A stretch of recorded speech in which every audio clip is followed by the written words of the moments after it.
Hello guys, today welcome to our live 36 digital event. Today we'll be speaking about mutual funds, mutual fund distribution and the equity markets and also the complaints and regulations related to it. So first I would like to welcome Mr. Sivanandam Tirupati, who is a personal finance professional and also the founder of SVS FinServe India, which is a leading company in mutual fund distribution. He has an overall experience of 32 years in the financial services industry. Welcome sir. Thank you. Next, we have our Ulagnathan sir. He is our in-house complaints manager at Zebu. He has an experience of 16 years in stockbroking and an overall experience of 21 years in the field. Welcome, sir.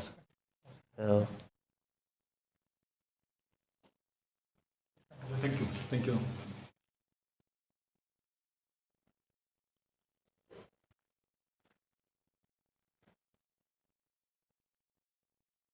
So, hello, sir.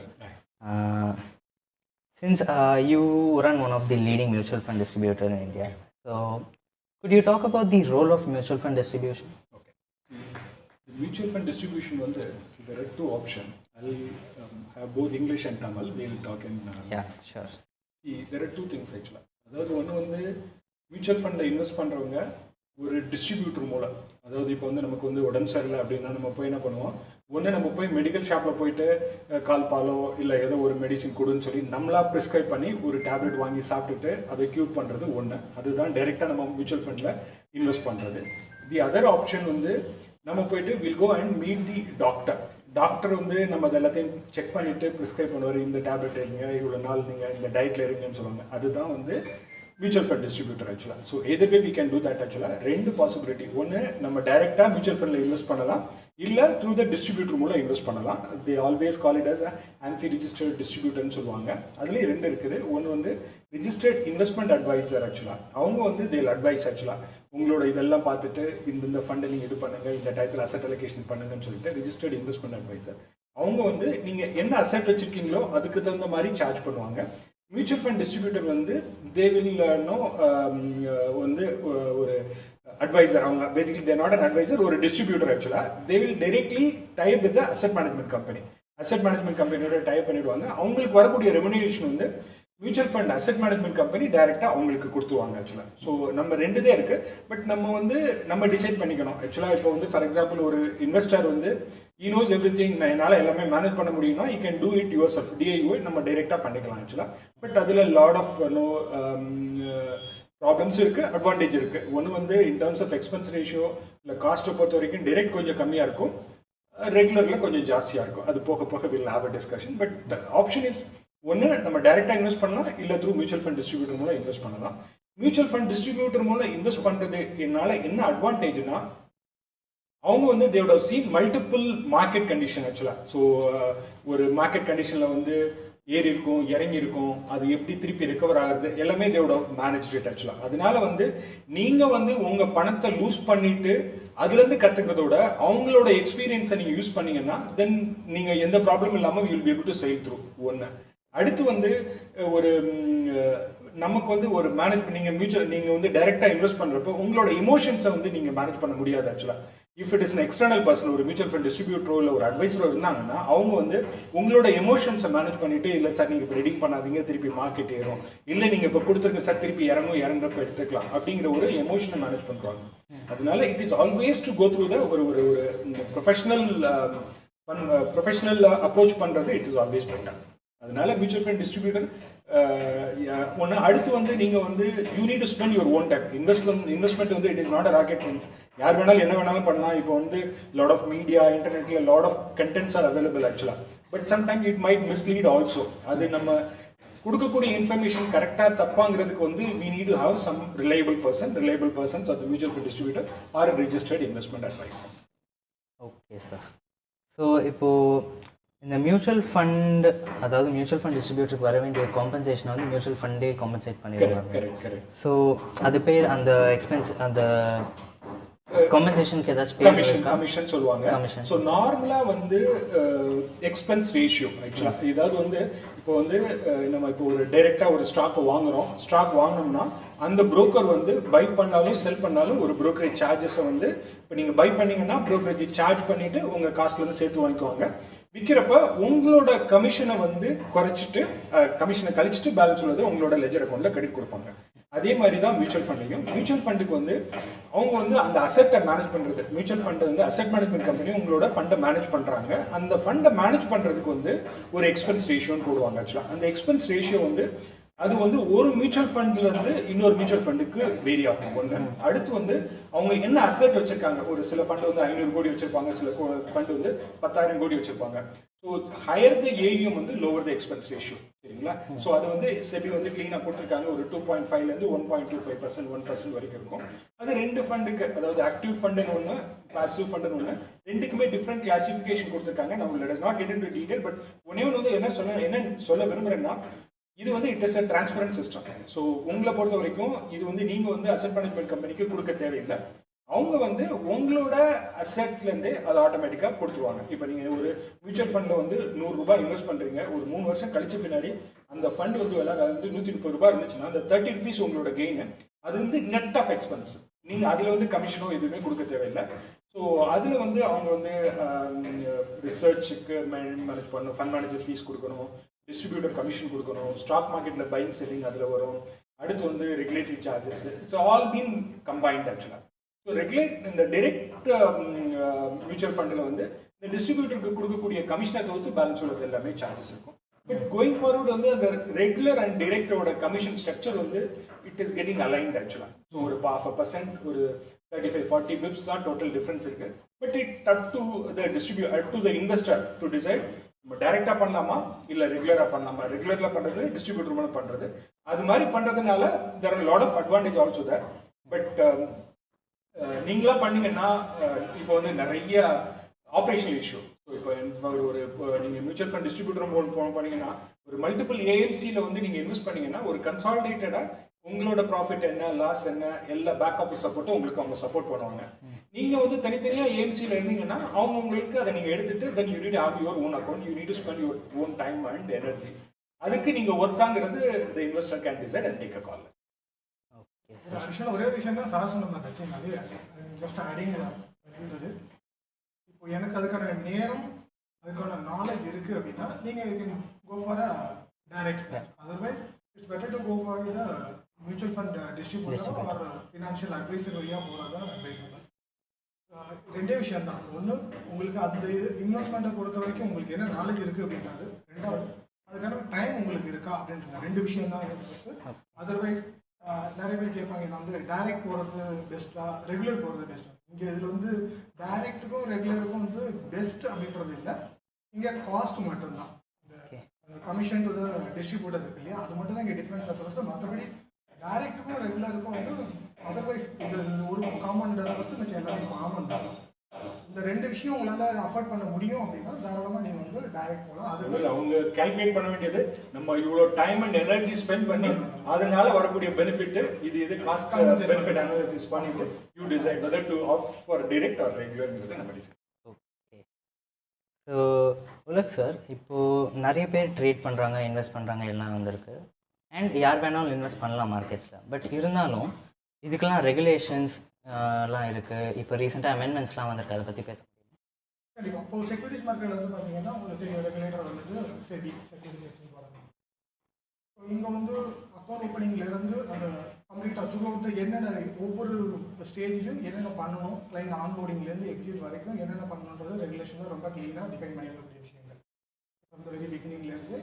அதே போல் ஒவ்வொரு எக்ஸ்சேஞ்சஸும் depositories எல்லாருமே அவங்களோட their own bylaws வச்சுருக்கணும். அது வந்து SEBI approved bylaws வந்து இருக்குது. Then and தேர் அந்த through the circulars and FAQs வழியாக அப்பப்போ நடக்கக்கூடிய சேஞ்சஸ் வந்து பார்த்தீங்கன்னா உங்களுக்கு டே டு டே பேஸில் ரிலீஸ் ஆகிட்டே இருக்கும் from the exchanges and deposit all the financial institutions. அப்படி இருக்கும்போது இப்போ ரீசனாக இருக்கக்கூடிய ரெகுலேட்டரி சேஞ்சஸ்ன்னு பார்த்தீங்கன்னா சேஞ்சஸ்ன்றதை விட எதை வந்து மேண்டேட் பண்ணியிருக்காங்க அப்படின்னா நாமினேஷன் பண்ணணும் அப்படின்றது மேண்டேட் பண்ணி. இது வந்து சில ஃபினான்ஷியல் இன்ஸ்டியூஷன்ஸில் முன்னாடியே அது மேண்டேட் பண்ணியிருக்காங்க. செக்யூரிட்டிஸ் மார்க்கெட்டுக்கு இதை இப்போ தான் வந்து மேண்டேட் பண்ணுறாங்க. இன்ஃபேக்ட் டெபாசிட்டியை பொறுத்த வரைக்கும் இது வந்து 2005லேருந்தே வந்து நாமினேஷன் அப்படின்றத வந்து கொண்டு வந்திருக்காங்க. இப்போ ட்ரேடிங்கை பொறுத்த வரைக்கும் இப்போ தான் வந்து ரீசெண்டாக நாமினேஷன் வந்து கொண்டு வந்திருக்காங்க. அது லாஸ்ட் 2 இயர்ஸாக வந்துட்டு சில ஆப்ரேஷனல் டிஃபிகல்ட்டிஸ்னால போஸ்ட்மார்ட் ஆகிட்டே வந்தது. லாஸ்ட் டைம் கூட வந்து பார்த்தீங்கன்னா ஜூலை வரைக்கும் டைம் கொடுத்துருக்காங்க. இப்போ திரும்ப அதை வந்து எக்ஸ்டெண்ட் பண்ணியிருக்காங்க.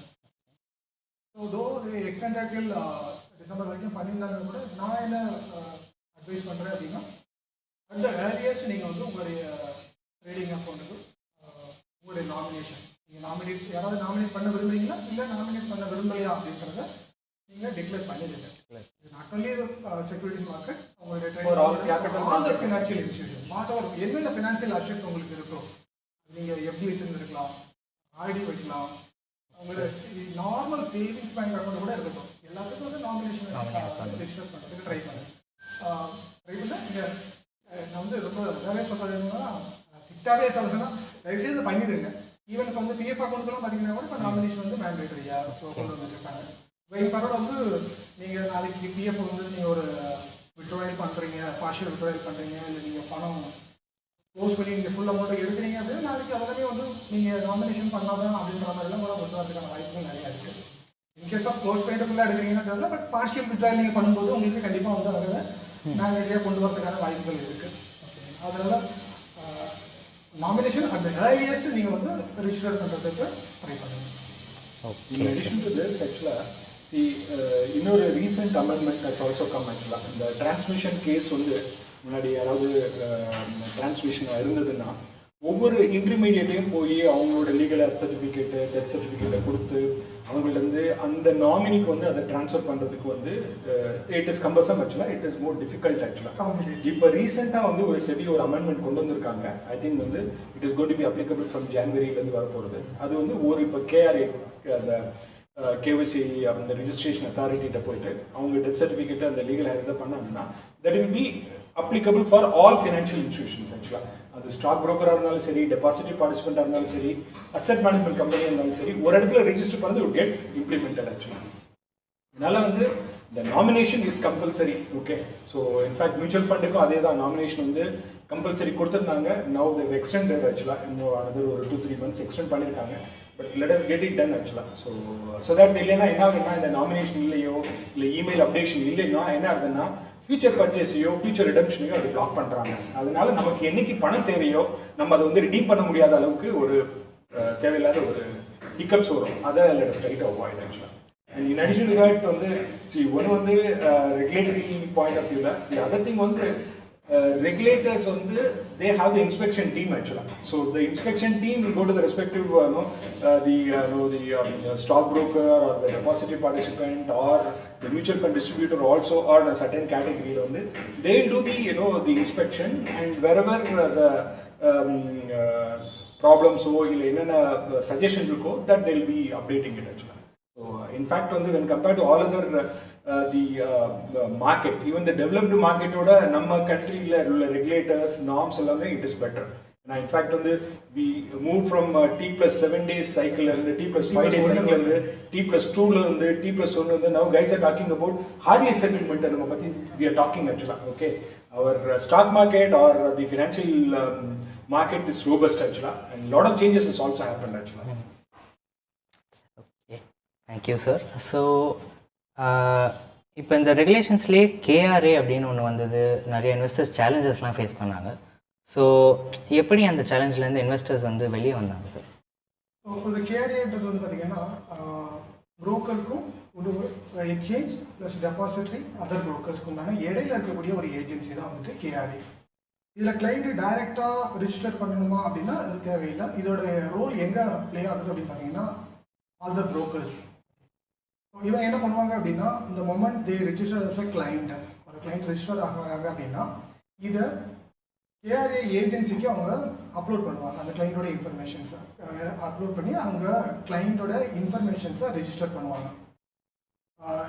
கிளைண்ட் நம்மக்கிட்ட ஒரு கேஒய்சி கொடுக்குறாங்க இல்லையா, அந்த கேஒய்சியில் கேஆர்ஏக்கு அப்படின்னு சொல்லிட்டு வந்து பார்த்தீங்கன்னா ஒரு தனியாக ஒரு பர்டிகுலர் பேஜ் வந்து கிளைண்ட்டில் வந்து கன்சர்ன் எடுப்பாங்க. அந்த கேஆர்ஏ பேஜ் கிளைண்டோட பேசிக் இன்ஃபர்மேஷன்ஸ் ப்ளஸ் கிளைண்டோடைய proofs PAN and address proof இது அப்லோட் பண்ணுவாங்க. இதோட பெனிஃபிட் என்ன அப்படின்னா, இப்போ நீங்கள் சார் கூட பேசும்போது கூட அந்த கேஆரோட பெனிஃபிட்டை பற்றி சொன்னாங்க. இப்போ நீங்கள் ஒரு இடத்துல நீங்கள் கேஆர்ஏ பண்ணிட்டீங்க, எனக்கு அதுலேருந்து எந்த சேஞ்சஸும் இல்லை, மெட்டீரியல் சேஞ்சஸ் எதுவுமே இல்லை, எனக்கு அந்த அட்ரஸில் வந்து சேஞ்சஸ் இல்லை, இல்லை மொபைல் சேஞ்சஸ் இல்லை, இமெயில் எதுவுமே சேஞ்சஸ் இல்லை அப்படின்னா நீங்கள் வேற ஒரு ப்ரோக்கர்கிட்ட போயிட்டு நீங்கள் அக்கௌண்ட் ஓப்பன் பண்ணுறது ரொம்ப ஈஸி.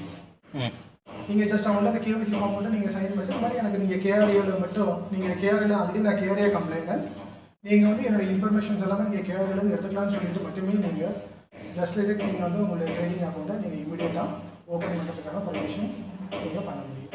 ரெண்டாவது, நீங்கள் ஒரு இடத்துல இப்போ நீங்கள் 4 ப்ரோக்கிங்கில் வந்து அக்கௌண்ட் வச்சுருக்கீங்க அப்படின்னா உங்களுடைய இன்ஃபர்மேஷன்ஸில் நீங்கள் ஒரு ப்ரோக்கர்கிட்ட மட்டுமே அப்டேட் பண்ணால் போதும். அது ஆட்டோமேட்டிக்காக என்ன ஆகிடும் அப்படின்னா as per ரெகுலேஷன்ஸ் எல்லா ப்ரோக்கருமே அந்த கேஆர்ஏல நடக்கக்கூடிய சேஞ்சஸை டவுன்லோட் பண்ணி அவங்க அப்டேட் பண்ணிக்கணும் அப்படின்றத ரெகுலேஷன்ஸில் சொல்லிக்கக்கூடிய விஷயங்கள். அதனால் நீங்கள் நான் 4 அக்கௌண்ட் வச்சுருக்கேன், நான் 4 இடத்துலையுமே 4 பேருமே வந்து நான் வந்து மாடிஃபிகேஷன்ஸ் கொடுக்கணும் அப்படின்னா அது அவசியம் இல்லை. என்ன ஆகிடும் அப்படின்னா நான் ஃபார் எக்ஸாம்பிள் இப்போ Zebu அக்கௌண்ட் வச்சுருக்காங்கன்னா இங்கே மாடிஃபை பண்ணும்போது என்ன ஆகிடும், இந்த இன்ட்ராபரபிலிட்டி வழியாக எந்த கேஆர்ஏ வழியாக நான் இந்த கிளைண்டோட பிளானை போட்டு நான் ஆக்சஸ் பண்ணாலும் அவங்களுடைய லேட்டஸ்ட் அட்ரஸ் என்ன, கரண்ட் அட்ரஸ் என்ன, இமெயில் ஐடி என்ன, மொபைல் நம்பர் என்ன, இது எல்லாத்தையுமே வந்து என்னால் ஃபெச் பண்ண முடியும்.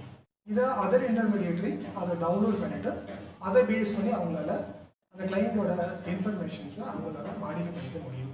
இது கேஆர்ஏவோட பெனிஃபிட். ரெண்டாவது, இப்போ வந்திருக்கக்கூடிய ரெகுலேஷன்ஸ் என்னன்னா இப்போ சார் சொன்ன மாதிரி in case of demise of one investor அப்படின்னா இப்போ அதுக்கு ஒரு இதுக்கு முன்னாடி அந்த ப்ரொவிஷன் இல்லாமல் இருந்தது. இப்போ அதுக்கு ஒரு ப்ரொவிஷன் வந்து கொண்டு வந்திருக்காங்க. என்னன்னா இப்போது அவங்க ஃபேமிலியில் இருக்கக்கூடிய யாராவது ஒருத்தங்க வந்து இந்த மாதிரி ஒரு பர்சன் எக்ஸ் அப்படின்ற வந்து டிமைஸ் ஆகிட்டாங்க அப்படின்னா அவருடைய டெத் சர்டிஃபிகேட் வந்து ப்ரொடியூஸ் பண்ணிவிட்டு அவங்க நமக்கு இன்ஃபார்ம் பண்ணாங்க அப்படின்னா அதை நம்ம கேஆர்ஏ சிஸ்டமில் நம்மளால் அதை அப்லோட் பண்ணுறதுக்கான ப்ரொவிஷன்ஸ் வந்து இப்போ ரெடி பண்ணி இப்போ அரேஞ்ச் பண்ணியிருக்காங்க. இதுக்கு வந்துட்டு அந்த லீகல் ஹேயர் இருக்காங்க இல்லையா, இல்லை அவங்களோட ஃபேமிலி மெம்பர்ஸ் யாராவது ஒருத்தாங்க நமக்கு அந்த இன்ஃபர்மேஷனை பாஸ் ஆன் பண்ணாங்க அப்படின்னு சொன்னால் அந்த டெத் சர்டிஃபிகேட் வச்சு நம்ம வெரிஃபை பண்ணிவிட்டு நம்ம அந்த கேஆர்ஏல அந்த ஸ்டேட்டஸை நம்மளால் சேஞ்ச் பண்ண முடியும். இது இப்போ கேஆர்ஏல எடுத்துக்கிட்டே இப்போ recent regulation. In addition to this, ஆக்சுவலாக கேஆர்ஏ வந்து இப்போ ஒரு இடத்துல நம்ம கேவைசி கொடுத்து கேஆர்ஏ ஃபார்மை கொடுத்துட்டு அதை வந்து கேவைசி ரிஜிஸ்டர் பண்ணிடுறாங்க. திருப்பி இன்னொரு டிஸ்ட்ரிபியூட்டர்டையோ இல்லை இன்னொரு புரோக்கர்டையோ அக்கௌண்ட் ஓப்பன் பண்ணோம்னா அவங்க டேட்டா ரிட்ரைவ் பண்ணுறப்ப உங்களோட இமெயில் ஐடிக்கு இது மாதிரி வந்து இந்த பர்டிகுலர் இன்டர்மீடியேட் வந்து உங்கள் டேட்டாவை ரிட்ரைவ் பண்ணியிருக்காங்க அப்படிங்கிற உங்களுக்கு ஒரு இன்ஃபர்மேஷன் வந்து பி கம்யூனிகேட்டட் ஆக்சுவலாக. ஸோ அதனால வந்து எந்த மால் ப்ராக்டிஸும் இதில் நடக்கிறதுக்கு பாசிபிலிட்டிஸ் ரொம்ப கம்மி. Okay sir. ஸோ இப்போது வியூவர்ஸ் கொஷின் கேட்க ஆரம்பிச்சிருக்காங்க, நான் அதுலேருந்து கேட்க ஆரம்பிக்கிறது. So one viewer has asked, how to find the right match between my financial goals and the fund? இப்போ ஒரு ஃபினான்ஷியல் கோல்னா ஃபர்ஸ்ட் வந்து ஃபார் எக்ஸாம்பிள் வந்து ஐம் அட் 50 இயர்ஸ் ஆக்சுவலாக. நான் வந்து 60 இயர்ஸில் I would like to get retired ஆக்சுவலாக. ஒரு 10 வருஷத்தில் நான் ரிட்டையர் ஆகணும் ஆக்சுவலாக. என்னோட மந்த்லி எக்ஸ்பென்சஸ் வந்து இப்போ ஒரு 50,000 rupees இருக்குது ஆக்சுவலாக. ஓகே, அந்த 50,000 rupees இந்த கரண்ட் சினாரியோவில் ப்ராபப்ளி அந்த 50,000 rupees வந்து ஒரு 10 வருஷம் கழிச்ச பின்னாடி அதை 50,000 ரூபாயில் என்னால் மேனேஜ் பண்ண முடியாது. Okay, that is an inflation is also attach to it ஆக்சுவலாக. ஸோ இன்றைக்கி 50,000 ரூபாய் உள்ளது 10 வருஷம் கழிச்சு இன்ஃப்ளேஷன் அட்ஜஸ்டட் காஸ்ட் என்னங்கிறது நம்ம கால்குலேட் பண்ணணும். ஸோ அந்த காஸ்ட்டை கால்குலேட் பண்ணிவிட்டு ப்ரீ ரிட்டையர்மெண்ட்டில் இப்போ வந்து நான் 50லேருந்து 60 வயசு வரைக்கும் நான் கார்பஸ் வந்து நான் பில்டப் பண்ணுறேன். அந்த கார்பஸ்லேருந்து எனக்கு என்ன ரிட்டர்ன் கிடைக்கும், அது இப்போ நான் எடுக்கக்கூடிய ரிஸ்க் வந்து போஸ்ட் ரிட்டையர்மெண்ட்டில் என்னால் ரிஸ்க் எடுக்க முடியாது. அதனால வந்து கம்மியான ரிட்டர்ன் தான் கிடைக்கும். இது எல்லாத்தையும் கால்குலேட் பண்ணிவிட்டு அந்த 60 வயசில் வந்து என்ன கார்பஸ் நமக்கு தேவை இந்த அமௌண்ட்டை அச்சீவ் பண்ணுறதுக்கு, அதை வந்து ப்ராபப்ளி லம்சமாக அரைவ் பண்ணலாம், இல்லை வந்து சிஸ்டமேட்டிக் இன்வெஸ்ட்மெண்ட் பிளான்னா நம்ம இன்வெஸ்ட் பண்ணலாம் ஆக்சுவலாக. ஸோ இது 2 பாசிபிலிட்டி. இந்த அடுத்த பாசிபிலிட்டி வந்து இப்போ அந்த கோல், இப்போ ஃபார் எக்ஸாம்பிள் 60 வயசில் எனக்கு வந்து ஒரு 4 கோடி ரூபாய் இருந்தால் தான் என்னால் வந்து அந்த மாதம் 50,000 ரூபாய் உள்ளதை வந்து நான் 10 வருஷம் கழிச்சு செலவு பண்ண முடியும்னா அதுக்கு 15% ரிட்டர்ன், ஒரு 14% 13% ரிட்டர்னோ வேணும் ஆக்சுவலாக. ஸோ இப்போ வந்து அது இருக்குங்கிறதுக்காக வந்து இவ்வளோ அச்சீவ்மெண்ட் இருக்குங்கிறதுக்காக அது இமீடியட்டாக வி ஷுட் நாட், நம்மளால முடியலன்னா வி ஷுட் நாட் ஸ்டார்ட் ஆக்சுவலாக. ராதர் ஒன்று ஸ்டாண்டர்ட் மேனர், ஒன்று வந்து நமக்கு வந்து ஒன்று ஸ்டெப் அப் சிப்னு சொல்லுவாங்க. இப்போ ஒரு 50,000 ரூபாய் மாதம் போடுறான், வருஷத்துக்கு 50,000 கழிச்ச ஒரு வருஷம் கழிச்ச பின்னாடி ஒரு 5% இன்க்ரீஸ் பண்ணுறது. ஸோ அடுத்து வந்து ஒரு 10% இன்க்ரீஸ் பண்ணுறது. அது வரும் whenever I get a bonus அந்த ஃபண்டை வந்து இதில் கார்பஸ்க்கு நம்ம இன்வெஸ்ட் பண்ணுறது. இன்வெஸ்ட் பண்ணோம்னா என்ன ஆகுதுன்னா நம்மளோட ஷார்ட் ஃபால் குறைஞ்சிக்கிட்டே வரும் ஆக்சுவலாக. ஸோ நமக்கு வந்து ப்ராபப்ளி நமக்கு வந்து ஹையர் அமௌண்ட் தேவை, ஆனால் அதுக்காக வந்து ஒரு அன்ரியலிஸ்டிக் ரிட்டர்னை நம்ம எதிர்பார்க்க முடியாது. ஒரு 12% 13% வந்து inflation adjusted 10% inflation adjusted return கிடச்சுன்னா I think we should be happy about it ஆக்சுவலாக. ஸோ அதுதான் என்னோட இது ஆக்சுவலாக. ஓகே, ஸோ இப்போ உலக் சார், நீங்கள் வந்து கேஆர்ஏ வந்து 4 ப்ரோக்கரேஜில் அக்கௌண்ட் வச்சுருந்தாலும் கேஆர்ஏ வந்து அவங்களால ரிட்ரீவ் பண்ண முடியும்னு ஒரு இது இருக்குது. அண்ட் அவங்க ஒரு வேளை ஒவ்வொரு இதுலேயும் different mobile number email ID அந்த மாதிரி கொடுத்துருந்தா ஏதாச்சும் இஷ்யூ ஆகுமா, இல்லை ஒரே இதான் தரணுமா அவங்க? ஒரு சின்ன ஒரு சேலஞ்ச் என்ன இருக்குது அப்படின்னா, எல்லாருமே என்ன பண்ணுவாங்கன்னா அவங்கக்கிட்ட ஒவ்வொரு ப்ரோக்கர்கிட்ட போகும்போதும் அவங்ககிட்ட என்ன இமெயில் ஐடி மொபைல் நம்பரை கொடுத்தாங்களோ அதை தான் வந்து கேஆர் வந்து அப்டேட் பண்ணுறதுக்கு ட்ரை பண்ணுவாங்க. இப்போ நீங்கள் ஒவ்வொரு ப்ரோக்கர்கிட்டையும் நீங்கள் மாற்றி மாற்றி கொடுக்கும்போது என்ன நடக்கும் அப்படின்னா, ஃபார் எக்ஸாம்பிள் இப்போ நீங்கள் வந்து இப்போ இந்த மந்த் வந்து ஒரு XYZ ப்ரோக்கிங் ஹவுஸில் வந்து நீங்கள் அக்கௌண்ட் ஓப்பன் பண்ணுறீங்க, அங்கே ஒரு மெயில் ஐடி கொடுக்குறீங்க.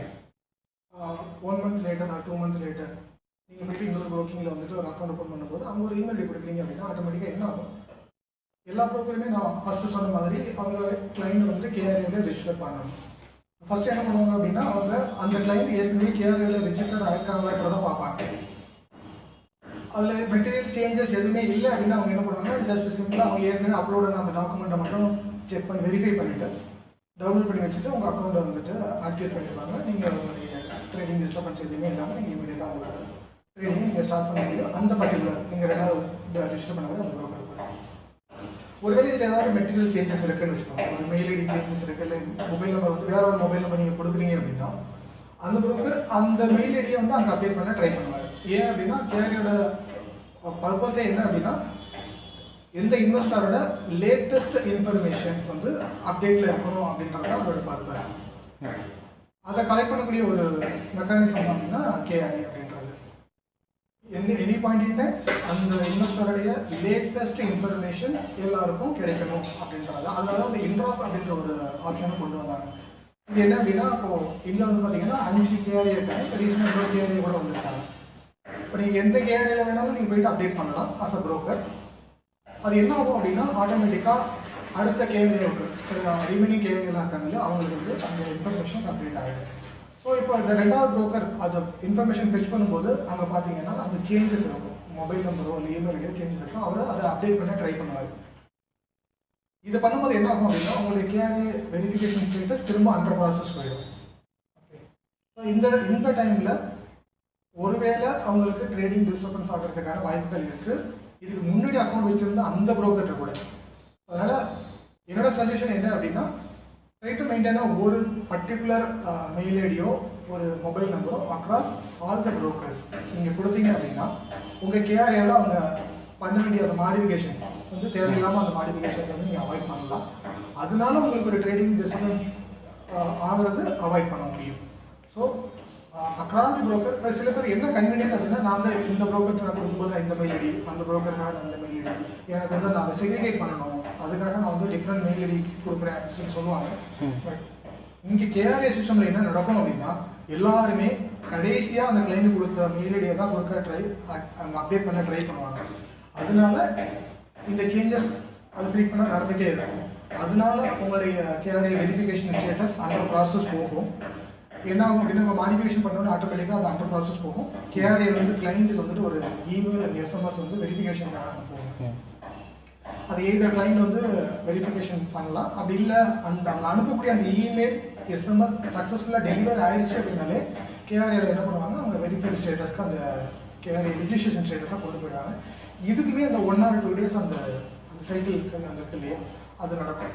ஸோ அந்த டைமில் உங்களுக்கு there may be a chances of trading disturbance. அதனால ஆல்வேஸ் உங்களுடைய ஒரே இமெயில் ஐடியோ ஒரே மொபைல் நம்பரோ அக்ராஸ் தி ப்ரோக்கர் நீங்கள் கொடுக்கறது அட்வைசபிள். இந்த ஒரு ரீசன்னால மட்டும் நான் சொல்லுவேன். அதர்வைஸ் இல்லை எனக்கு இப்படிதான் வேணும் அப்படின்னா நீங்கள் கொடுக்கலாம். திரும்ப என்ன ஆகும்னா இது மாறிட்டே இருக்கும். இந்த ப்ரோக்கர் போய் கொடுக்கும்போது அவர் அதை கேஆர்ஏல அப்டேட் பண்ணுவாங்க. நீங்கள் லேட்டஸ்ட் எதுவோ அது திரும்ப கேஆர்ஏல அப்டேட் ஆகிட்டே இருக்கும். ஸோ இந்த சேஞ்சஸ் ஃப்ரீக்வெண்ட்டாக அந்த கேஆர்ஏல நடந்துகிட்டே இருக்கிறதுனால மேபி அவங்க உங்களுக்கு ஒரு ட்ரேடிங் டிஸ்டர்பன்ஸ்க்கான சான்சஸ் இருக்குது. ஸோ அதை அவாய்ட் பண்ணணும் அப்படின்னா நீங்கள் யூனிக்காக ஒரு மொபைல் நம்பர் ஒரு இமெயில் ஐடி மெயின்டைன் பண்ணுறது always suggest. Addition to that வந்து ப்ராப்ளம் வந்து ஃபேமிலியில் வந்து எல்லாரும் ஒரே email ID mobile number use பண்ணுவாங்க. ஆக்சுவலாக அப்படி கொடுக்குறப்போ வந்து ஒரு டிக்ளரேஷன் கேட்பாங்க, அந்த மொபைல் நம்பரோ இமெயில் ஐடியோ செல்ஃபா, டிபெண்டன்ட் பேரண்டா, ஸ்பௌஸா என்னங்கிறது அதை கரெக்டாக டிஃபைன் பண்ணிவிடுங்க. ஆக்சுவலாக ஸோ நான் ஒவ்வொருத்தவங்களுக்கு ஒன்று டிக் பண்ணிங்கன்னா நாளைக்கு வந்து சென்ட்ரல் அந்த கேவிசி போகிறப்போ வந்து sometime it might get blocked ஆக்சுவலாக. ஸோ அதனால வந்து Sulaganathan said actually always try to maintain the uniformity, and in case if you are going to use one email ID and mobile number for your family member, you define the relationship properly. இது வந்து spouse, அதனால I'm giving the user ID. அது மட்டும் ரெகுலேட்டரியில் வந்து they're approving it ஆக்சுவலாக. If it is a dependent parent, spouse அது மாதிரி இருந்ததுன்னா, டிபெண்டன்ட் பேரண்ட் சில்ட்ரன் அது மாதிரி இருந்துச்சுன்னா then we can do that ஆக்சுவலாக. ஸோ அதனால வந்து ப்ளீஸ் அதை வந்து நீங்கள் கரெக்டாக வந்து டிஃபைன் பண்ணிடுங்க, so that there not be any disturbance while investing it or while trading it. நம்மளோட ட்ரேடிங் அப்படியே பார்த்தீங்கன்னா நம்ம கேஒய்சியில் அந்த டெக்ளரேஷன் இருக்கும். Mobile number, same mobile number across the family மெம்பருக்கு வந்து பார்த்தீங்கன்னா இமெயில் ஐடி அண்ட் மொபைல் நம்பருக்கு டெக்ளரேஷன் இருக்கும். அதில் என்ன ரிலேஷன்ஷிப் அப்படின்றது நம்ம டிக் பண்ணுற மாதிரியோ இல்லை அந்த மாதிரி நம்ம கொடுத்துருக்கோம். இன்கேஸ் அப்படி ஒரு சினாரியோ இருக்குது, அவங்களுக்கு தனியாக மொபைல் நம்பர் இல்லை, இமெயில் ஐடி இல்லை அப்படின்னா மட்டும் இதை நீங்கள் இந்த ஆப்ஷன் யூஸ் பண்ணணும். அதர்வைஸ் ரெக்கமெண்டட் பார்த்தீங்கன்னா யூனிக்காக அவங்கவுங்களுக்கு உண்டான மொபைல் நம்பர் இமெயில் ஐடியை யூஸ் பண்ணுறது ஆல்வேஸ் பெட்டர். ஓகே, ஸோ இப்போ இது எல்லாமே வந்து டிஜிட்டல் ப்ராசஸ் தான், ஃபிசிக்கலாக ஃபார்ம் சப்மிட் பண்ணணுங்கிற அவசியமே இல்லை. எல்லாமே இகேஒய்சி ஆகிடுச்சு. எல்லாம் பார்த்தீங்கன்னா நம்மளுடைய சினாரியோவில் பார்த்தீங்கன்னா மோர் தென் 99% வந்து பார்த்தீங்கன்னா எல்லாமே இகேஒய்சி தான். எங்கே வந்து நமக்கு ஃபிசிக்கல் கேஒய்சி யூஸ் பண்ணுறோம் அப்படின்னு பார்த்தீங்கன்னா வேறஸ் இந்த நான் இண்டிவிஜுவல் வராங்க இல்லையா, HUF account, okay, companies account, partnership from LLB, NRI clients, இந்த மாதிரி HUF institutional clients R other தான் இண்டிவிஜுவல் இருக்காங்க இல்லையா, இவங்களுக்கு மட்டும்தான் வந்து நம்ம ஃபிசிக்கல் ஃபார்ம் யூஸ் பண்ணுறது. மற்றபடி ஐ கேன் சே இண்டிவிஜுவலை பொறுத்த வரைக்கும் நம்ம 100% வந்து எல்லாமே டிஜிட்டல் ப்ராசஸ் தான் ஆகிடுச்சு. ஓகே, ஸோ நம்ம டெக்னாலஜி இன்ஃப்ராஸ்ட்ரக்சர்லாம் ஃபுல்லாக இப்போ செபியே வந்து பார்த்தீங்கன்னா இதை அப்ரூவ் பண்ணியிருக்காங்க. அதுக்கு முன்னாடி வரைக்கும் வந்து பார்த்தீங்கன்னா செபியில் அதுக்காக பர்டிகுலராக எதுவும் சர்க்குலர் இல்லை. ஈவன் 2020 பார்த்தீங்கன்னா செபியே வந்து அதுக்காக ஒரு சர்க்குலரே ரிலீஸ் பண்ணியிருந்தாங்க.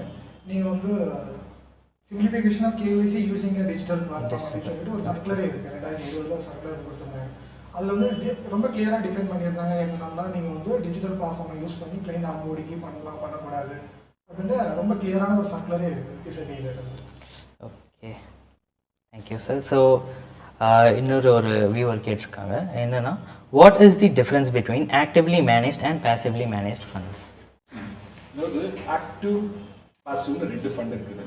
ஆக்டிவ் மேனேஜ்மெண்ட்னா தி வந்து பாசிவ், அதாவது இப்போ indexes passive. First let us get into the passive. ஆக்சுவலாக பாசிவ்ங்கிறது என்னென்னா இண்டெக்ஸ். இப்போ நம்ம பார்த்தீங்கன்னா நிஃப்டி இருக்குது, பிஎஸ்சி இருக்குது, அது போக நிறைய செக்டாரல் இண்டெக்ஸஸ் இருக்குது. மிட் கேப் இண்டெக்ஸ் இருக்குது, ஸ்மால் கேப் இண்டெக்ஸ் இருக்குது, மேனுஃபேக்சரிங்னு ஒரு தீம் இருக்குது, அடுத்து வந்து பிஎஸ்யூன்னு ஒரு தீம் இருக்குது, பேங்கிங் ஃபைனான்ஷியல்ஸ் இருக்குது. ஸோ அது வந்து நிறைய இண்டெக்ஸஸ் இருக்குது, இண்டெக்ஸ் இருக்குது ஆக்சுவலாக. ஸோ பாசிவ் ஃபண்ட் என்ன பண்ணுவாங்கன்னா அந்த இண்டெக்ஸ், ஃபார் எக்ஸாம்பிள் இப்போ நிஃப்டி 50 அதில் 50 ஸ்டாக் இருக்குது. 50 ஸ்டாக்குக்கு ஒரு டிஃப்ரெண்ட் வெயிட்டேஜ் இருக்குது.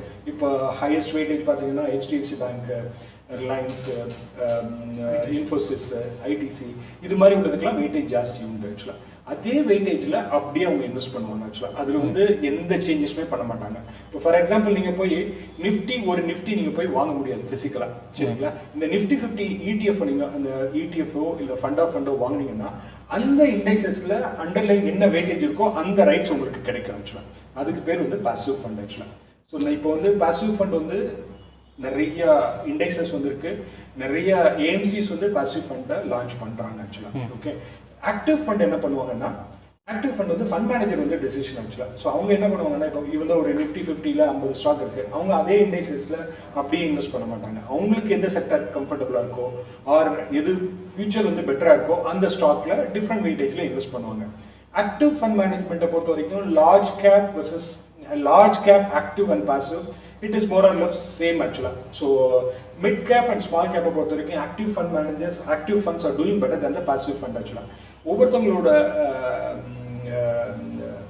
அவங்களோட விருப்பம் வந்து passive ஃபண்டா ஆக்டிவ் ஃபண்டா. But to my knowledge large கேப்ல வந்து பாசிவ் ஃபண்ட் வந்து மோர் ஆர் லெஸ் 2 பேருக்குமே ரிட்டர்ன் ஜாஸ்தியா இருக்குது. இப்போ பாசிவ் ஃபண்ட்ல உள்ள மிட் கேப்போ ஸ்மால் கேப்போ ஆக்டிவ் வர்சஸ் பாசிவ் பார்த்தீங்கன்னா active fund manager able to give a better alpha than the passive fund actually.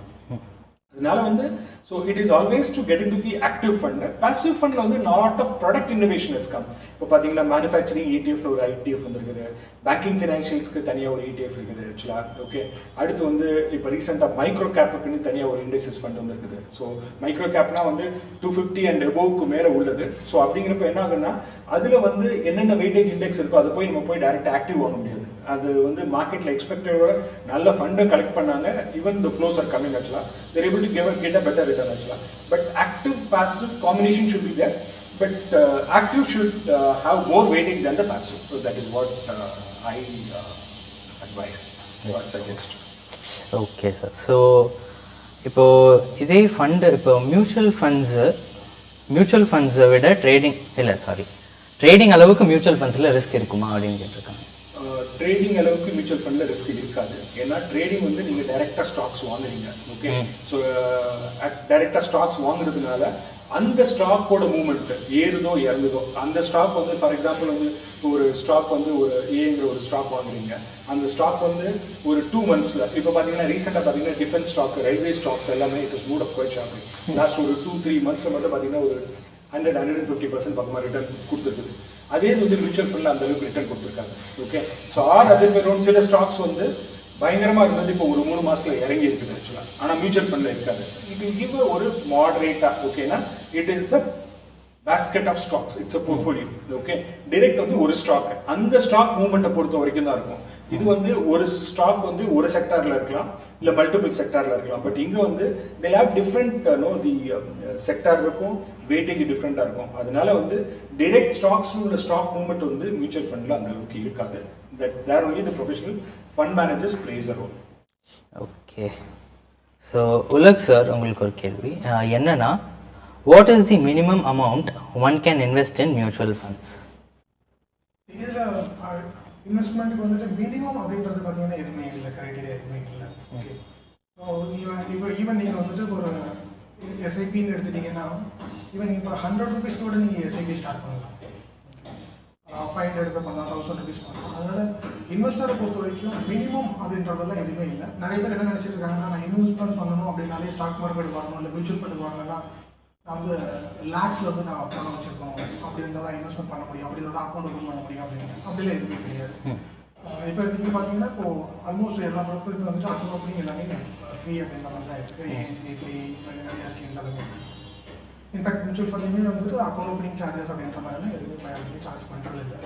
So if it is a case, நீங்கள் each and every 100 rupees or 10 rupees whatever நீங்கள் investment நீங்கள் பண்ணுறீங்களோ அது அப்படியே வந்து உங்களுடைய இன்வெஸ்டாக போகும். After detecting that allocation and whatever charges are நீங்கள் ஃபஸ்ட்டு பிகினிங்லேயே வந்து எக்ஸ்பிளைன் பண்ணாங்க இல்லையா, அந்த மாதிரியான அந்த fund management charges, allocation charges, அப்புறம் வந்து கமிஷன்ஸ், இது போக ஈவன் நீங்கள் ஒரு 10 ரூபா கூட நீங்கள் இன்வெஸ்ட் பண்ணலாம். நீங்கள் 10 ரூபா இன்வெஸ்ட் பண்ணிங்கன்னா கூட அதுக்குண்டான சார்ஜஸ் போக மிச்சம் எல்லாமே வந்து அங்கே இன்வெஸ்ட்மெண்ட்டுக்கு போகும். அதனால் எனக்கு பெரிய அமௌண்ட் வரட்டும், நான் அது வரைக்கும் நான் வந்து இன்வெஸ்ட்மெண்ட்டாக வெயிட் பண்ணுறேன் அப்படின்றது கண்டிப்பாக அவசியமே இல்லாத ஒரு விஷயம். Start with small. இன்னும் சொல்ல போனால் நீங்கள் சின்ன சின்ன அமௌண்ட்டை நீங்கள் ஸ்டார்ட் பண்ண ஆரம்பிங்க. அதோட க்ரோத்தை பார்க்கும்போது ஆட்டோமேட்டிக்காக உங்களுக்கு அது மேலே ஒரு கான்ஃபிடன்ஸ் வந்துடும். அதுக்கப்புறம் நீங்களே வந்து உங்களோட இன்வெஸ்ட்மெண்ட் வந்து நீங்கள் இன்க்ரீஸ் பண்ண ஆரம்பிச்சிடுங்க. ஏர்லியராக இன்வெஸ்ட்மெண்ட் பண்ணணும் அப்படின்றதான் வந்துட்டு அட்வைஸ் ரெக்கமெண்டட். அதனால இங்கே வந்து மினிமம் இவ்வளவு இருக்கணும் அப்படின்றதுல எந்த கண்டிஷன்ஸுமே கிடையாது. Across all the financial institution I can say. நீங்கள் ஸ்டாக் மார்க்கெட்டாக இருக்கலாம், நீங்கள் பேங்க்கில் பணம் போட்டு வைக்கிறீங்க, உங்களால் ஒரு பேங்க்கில் எவ்வளோ பணம் போட முடியுமோ அதே பணத்தை நீங்கள் மியூச்சுவல் ஃபண்ட்லையும் போட முடியும், ஸ்டாக் மார்க்கெட்லையும் போட முடியும். அந்த மாதிரி தான் சிம்பிளாக சொல்லணும், ஈஸியாக புரிஞ்சுக்கணும் அப்படின்னா வெரி சிம்பிள். சிம்பிளஸ்ட் விஷயம் அதுதான். As you rightly said, ஆக்சுவலாக வந்து ஸ்டாக் மார்க்கெட்டை பொறுத்த வரைக்கும் மார்க்கெட் லாட்டுங்கிற ஒரு கான்செப்ட் ஆக்சுவலாக. ஓகே, இந்த ஓல்டு அவுட் ப்ரைஸ் சிஸ்டம்லாம் பார்த்தீங்கன்னா மார்க்கெட் லாட் வந்து 50 ஷேர், அதாவது 10 ரூபா பேடப்பா இருந்தால் 50 ஷேர் இருக்கும். சிலது வந்து 100 ஷேர்ஸ் மார்க்கெட் லாட்டு. இப்போ 100 rupees 1000 rupees ஷேர்ஸ் அப்போ பேடப் வேல்யூ இருந்துச்சுன்னா 5 ஷேராக இருக்கும். இப்போ வந்து போஸ்ட் டிமேட்டில் வந்து 1 share is the market lot ஆக்சுவலாக. ஓகே, அது நீங்கள் வந்து minimum you have to buy 1 share ஆக்சுவலாக. ஸோ ஒரு ஷேர் அது வந்து 10 ரூபா இருந்தால் ஒரு ஷேர் தான் ஆக்சுவலாக. அதே மாதிரி மியூச்சுவல் ஃபண்டை பொறுத்த வரைக்கும் லம்சம்க்கு வந்து டிஃபினேஷன் இருக்குது ஆக்சுவலாக. சில மியூச்சுவல் ஃபண்ட் வந்து 1000 ரூபாய் லம்சம் எடுத்துக்குவாங்க, இல்லை 5000 ரூபாயும் லம்சம் எடுத்துக்குவாங்க. Systematic investment you can start as low from 100 rupees ஆக்சுவலாக. 100 rupees மியூச்சுவல் ஃபண்ட்லாம் ஏசி எடுத்துக்கிறாங்க. சில பேர் வந்து 1000 ரூபாய் மினிமம் இருக்குது. ஸோ அதனால வந்து இது வந்து இவ்வளோ இன்வெஸ்ட்மெண்ட் இருந்தால் தான் நம்ம ஆரம்பிக்கணுங்கிற இதை விட்டுட்டு let us start in a small way, you experience it ஆக்சுவலாக. ஓகே, இந்த மார்க்கெட் மூவ்மெண்ட்டுக்கு தகுந்த மாதிரி இந்த ஃபண்ட் எப்படி பர்ஃபார்ம் ஆகுது, இந்த ஸ்டாக் எப்படி பர்ஃபார்ம் ஆகுது, so that you will get the confidence level and you will also inculcate the savings habit ஆக்சுவலாக. So that's it. அண்ட் இப்போது ஒருத்தரோட இன்வெஸ்ட்மெண்ட்டுக்கும் இன்கமுக்கும் ஏதாச்சும் லிங்க் இருக்கா, அவர் எவ்வளோ இன்வெஸ்ட் பண்ணணும் அப்படின்ட்டு? இப்போ வந்து it depends. Okay, if he is married or if is a bachelor actually. To be frank with அவங்களோட comfort. But in a way at least ஒரு 50-60% ஓகே. ஸோ இப்போ வரக்கூடிய யங் ஜென்ரேஷன்லாம் they are getting to the ஒரு இஎம்ஐங்கிற ஒரு ட்ராப்புக்குள்ள போய் மாட்டிக்கிறாங்க ஆக்சுவலாக. Okay, so they'll buy the iPhone வாங்க வேண்டியது, they'll put in EMI and வரக்கூடிய சேலரி வந்து they'll get in the EMI drop ஆக்சுவலாக. வருதோ இல்லையோ இமீடியட்டாக வந்து இஎம்ஐ would get debited ஆக்சுவலாக. அதுக்கு மேலே தான் அவங்களால சேவிங் பண்ண முடியும். ஸோ ஃபர்ஸ்ட் வந்து என்னோட லாஜிக் வந்து when you get a salary minus investments, நீ என்ன இன்வெஸ்ட் பண்றியோ அதுக்கு பேலன்ஸ்க்கு மேல என்ன வருதோ that should be your expenditure that you need to manage it actually. Now in fact I am managing சில ஃபேமிலில நான் மேனேஜ் பண்றேன். I am servicing for almost 3-4 generation actually. அவங்க grandparent, father, son, அவங்க grandsonோட போர்ட்ஃபோலியோல மேனேஜ் பண்றேன் நான் ஆக்சுவலாக. போர்ட்ஃபோலியோ மேனேஜ் பண்றேன்னா I mean I'm at mutual ஃபண்ட்ல இன்வெஸ்ட் பண்றாங்க. ஸோ ஒவ்வொருத்தவங்களோட ஹேபிட்டே வந்து டிஃப்ரெண்டா இருக்கு. இப்போ அவர் கிராண்ட் பேரண்ட்டை பார்த்தீங்கன்னா அவர் வந்து ஸோ ஈவன் அட் 75-76 இயர்ஸ்ல வந்து இஸ் புட்டிங் இன் சிப் ஆக்சுவலாக. அவருக்கு வந்து 75-76 இயர்ஸ்ல வந்து சிப் போடணுங்கிற நெசசிட்டியே கிடையாது. So but still is saving the money and is using it. அந்த வரக்கூடிய கார்பஸ் வந்து is gifting to his grandchildren or other own ஒரு இன்ஸ்டிடியூஷனுக்கு கிஃப்ட் கொடுக்கறதுக்காக யூஸ் பண்றாங்க ஆக்சுவலா. ஸோ அதனால வந்து சேவிங்ஸ்ங்கிறது வந்து நம்ம வந்து என்ன இன்கம் வருதோ அதில் ஒரு மைனஸ் ஒரு எக்ஸ்பென்சஸ் போக பேலன்ஸ் வருது. we have to save it and probably that can be in a different bucket. அந்த இப்போ நம்ம சேவ் பண்ணக்கூடியது வந்து everything should be in the long termங்கிற ஒரு பக்கெட் இல்லை. ப்ராபப்ளி வந்து குழந்தைங்களை வந்து காலேஜுக்கு சேர்க்கறதுக்கோ இல்லை ஸ்கூலுக்கு சேர்க்கறதுக்கோ that might be a short term in nature, or other when you planning to go for abroad or overseas trip போறோம்னா that probably a medium term goal, or you are getting creating a corpus for the retirement, that's a long term goal actually. It might have a different the ஒரு goal but different tenureல இருக்கலாம். அது வந்து you try to put it in ஒரு medium term, long term, short term அது மாதிரி invest பண்ணிட்டு அதுக்கு தகுந்த மாதிரி lot of products are available actually. இது மியூச்சுவல் ஃபண்டோ ஸ்டாக் மார்க்கெட்டோ வந்து I'm not talking about stock market but at least the mutual fund வந்து this is not only for the long term product actually. Even you can instead of putting your money in the bank account you can put your money in your liquid fund that will give at least 3.5% return or an ultra short term fund போடலாம். So அதனால வந்து savings வந்து it should be substantial in the initial years actually going forward, and so that வந்து நம்ம 60 இயர்ஸ்ல தான் retire ஆகணுங்கிற ஒரு நெசசிட்டியே கிடையாது. you can retire early also when you create a corpus. The passive income would support you actually. Okay, sure. So இப்போ உலக் sir இவர் சொன்ன மாதிரி நிறைய இப்போ ஜென்ரேஷன்ஸோட போர்ட்ஃபோலியோலாம் ஹேண்டில் பண்ணுறாரு. ஸோ இந்த மாதிரி பண்ணும்போது யங் பீப்புள் யங்கர் தென் 18 கூட இன்வெஸ்ட் பண்ண முடியுமா, ஆக்சஸ் பண்ண முடியுமா மியூச்சுவல் ஃபண்ட்ஸு? ஏன்னா இப்போ பேங்க்லலாம் பார்த்தீங்கன்னா பேரண்டல் அக்கௌண்ட் அப்படின்னு ஒன்று இருக்குது. அந்த மாதிரி இதில் ஏதாச்சும் ரூல்ஸ் ஏதாச்சும் இருக்குது? இப்போ மைனர் அக்கௌண்ட்டுக்கு இப்போ இன்கேஸ் ஆஃப் இங்கே நம்ம ஸ்டாக் ப்ரோக்கிங்லாம் எடுத்துட்டிங்கன்னா ட்ரேடிங் அக்கௌண்ட் பண்ண முடியாது. அவங்களால டிமெட் அக்கௌண்ட் ஓப்பன் பண்ண முடியும். அந்த மொமெண்ட் அவங்க டிமெட் அக்கௌண்ட் ஓப்பன் பண்ணுறாங்க அப்படின்னு சொன்னால் அதுக்குள்ளார அவங்களுடைய த்ரூ அவங்க கார்டியன் மேபி அவங்க பேரண்ட்ஸாக இருக்கலாம், அவங்க ஹோல்டர்ஸ் ஆஃப் கார்டியன் அவங்க வழியாக அந்த டிரான்சாக்ஷன் அவங்களால கேரி அவுட் பண்ண முடியும். ஸோ ஃபார் எக்ஸாம்பிள் இப்போ வந்து ஒரு மைனர் அக்கௌண்ட் நீங்கள் டிமெட் அக்கௌண்ட் ஓப்பன் பண்ணிவிட்டு அஸ் அ பேரண்ட் ஒரு கார்டியன் அவங்க அக்கௌண்ட்டில் அந்த ஸ்டாக்கை வாங்கிட்டு அதுலேருந்து த்ரூ ஆஃப் மார்க்கெட் வழியா இல்லையா அது வழியாக அவங்களால அந்த ஸ்டாக் வந்துட்டு அவங்க ட்ரான்ஸ்ஃபர் பண்ண முடியும். ஸோ இன்வெஸ்ட்மெண்ட் வந்து மைனர் அக்கௌண்ட்டுக்கு அவங்க ஒரு இன்வெஸ்ட்மெண்ட் ஃபியூச்சர் இன்வெஸ்ட்மெண்ட் பர்பஸ்க்காக அவங்க அதை பண்ணுறாங்க அப்படின்னா இந்த மூடு அவங்க சூஸ் பண்ணலாம். ஸோ சிமிலர் வே நீங்கள் அது டிமெட் அக்கௌண்ட் தான் பேஸு. அது நீங்கள் மியூச்சுவல் ஃபண்டில் வாங்கினாலும் சரி, நீங்கள் மோட் நீங்கள் ஆர்டர் ப்ளேஸ் பண்ணும்போது அந்த மோட் ஆஃப் டெலிவரி இருக்கு இல்லையா, நான் வந்து இது வாட் சை அந்த போர்ட்ஃபோலியோவை நான் இதாக வாங்க போகிறேன்னா ஃபிசிக்கல் ஃபார்மில் வாங்க போகிறேன்னா இல்லை எனக்கு டிமெட் அக்கௌண்ட்டில் டெலிவரி வேணுமா அப்படின்றத மட்டும் சூஸ் பண்ணிவிட்டு நீங்கள் அங்கே அந்த டிமெட் அக்கௌண்ட் நம்பரை ஆர்டர் ப்ளேஸ் பண்ணும்போது நீங்கள் டிமெட் அக்கௌண்ட் நம்பரை அங்கே டிஃபைன் பண்ணிட்டீங்க.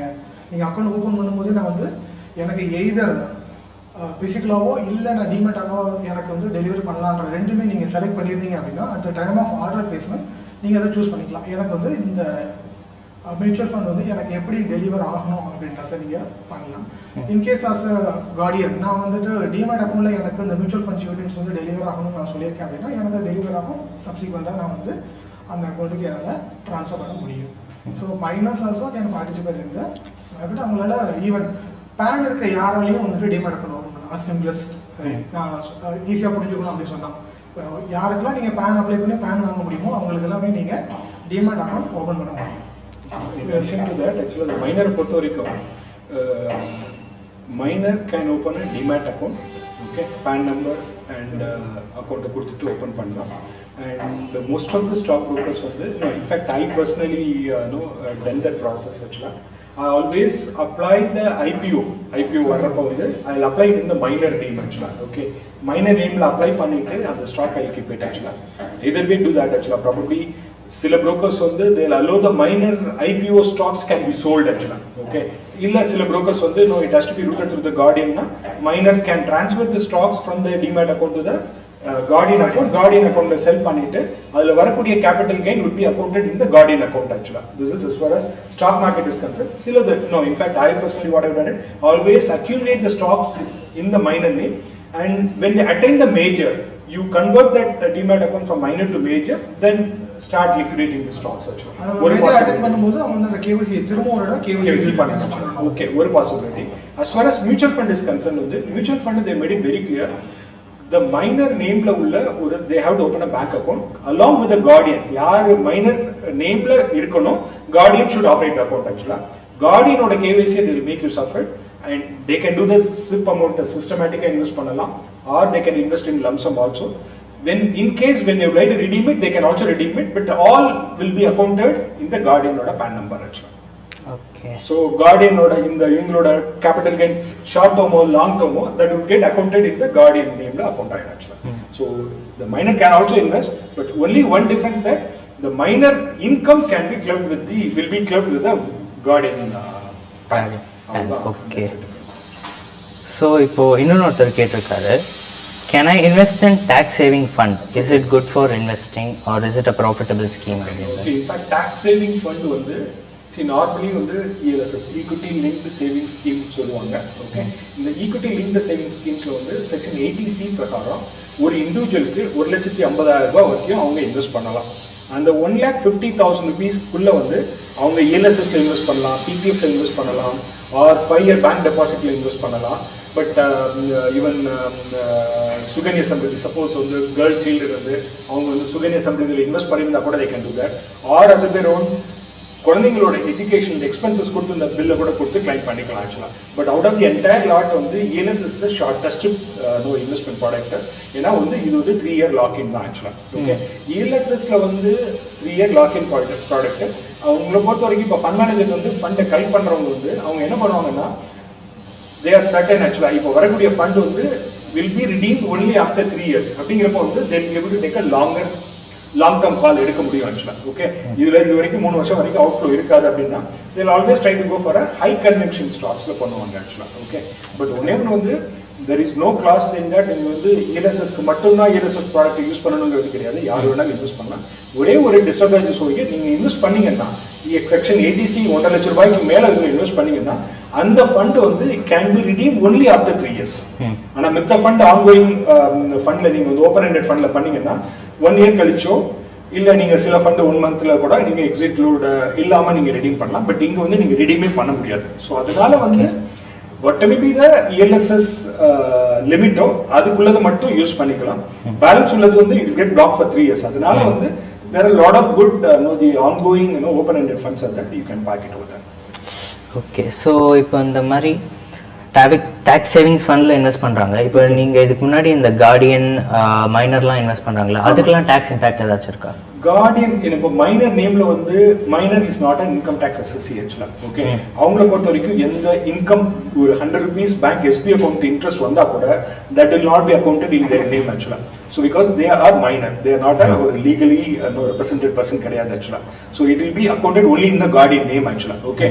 Minor can open a PPF account, but PPF account வந்து 1,50,000 rupees தான் இன்வெஸ்ட் பண்ண முடியும். இப்போ 1,40,000 ரூபாய் வந்து அவர் பேர்ல இன்வெஸ்ட் பண்ணலாம், பேலன்ஸ்ல 10,000 கார்டியன் நேம்ல இன்வெஸ்ட் பண்ணலாம். இங்க ஒரு 1.5 அங்க 1.5 இன்வெஸ்டே பண்ண முடியாது ஆக்சுவலா. ஸோ அதனால மைனருக்கு எந்த இன்கமே வராது, அதனால ELSS அவங்க நேம்ல இன்வெஸ்ட் பண்ண முடியாது. இன்வெஸ்ட் பண்ண நெசசிட்டி அவங்களுக்கு இன்கமே கிடையாது, இன்கமே கிடையாதப்போ எதுக்கு ELSSல இன்வெஸ்ட் பண்ணலாம். பட் நீங்க இன்வெஸ்ட் பண்ணலாம், அதுல ஒண்ணுமே கிடையாது, பட் டாக்ஸ் எக்ஸம்ப்ஷன் கிடைக்காது ஆக்சுவலா. ஓகே, ஸோ உலக் சார், இப்போ what is the key difference between stocks and bonds அப்படின்னு கேட்டிருக்காங்க. இப்போ ஸ்டாக்ஸ் அண்ட் பாண்ட்ஸ் இப்போ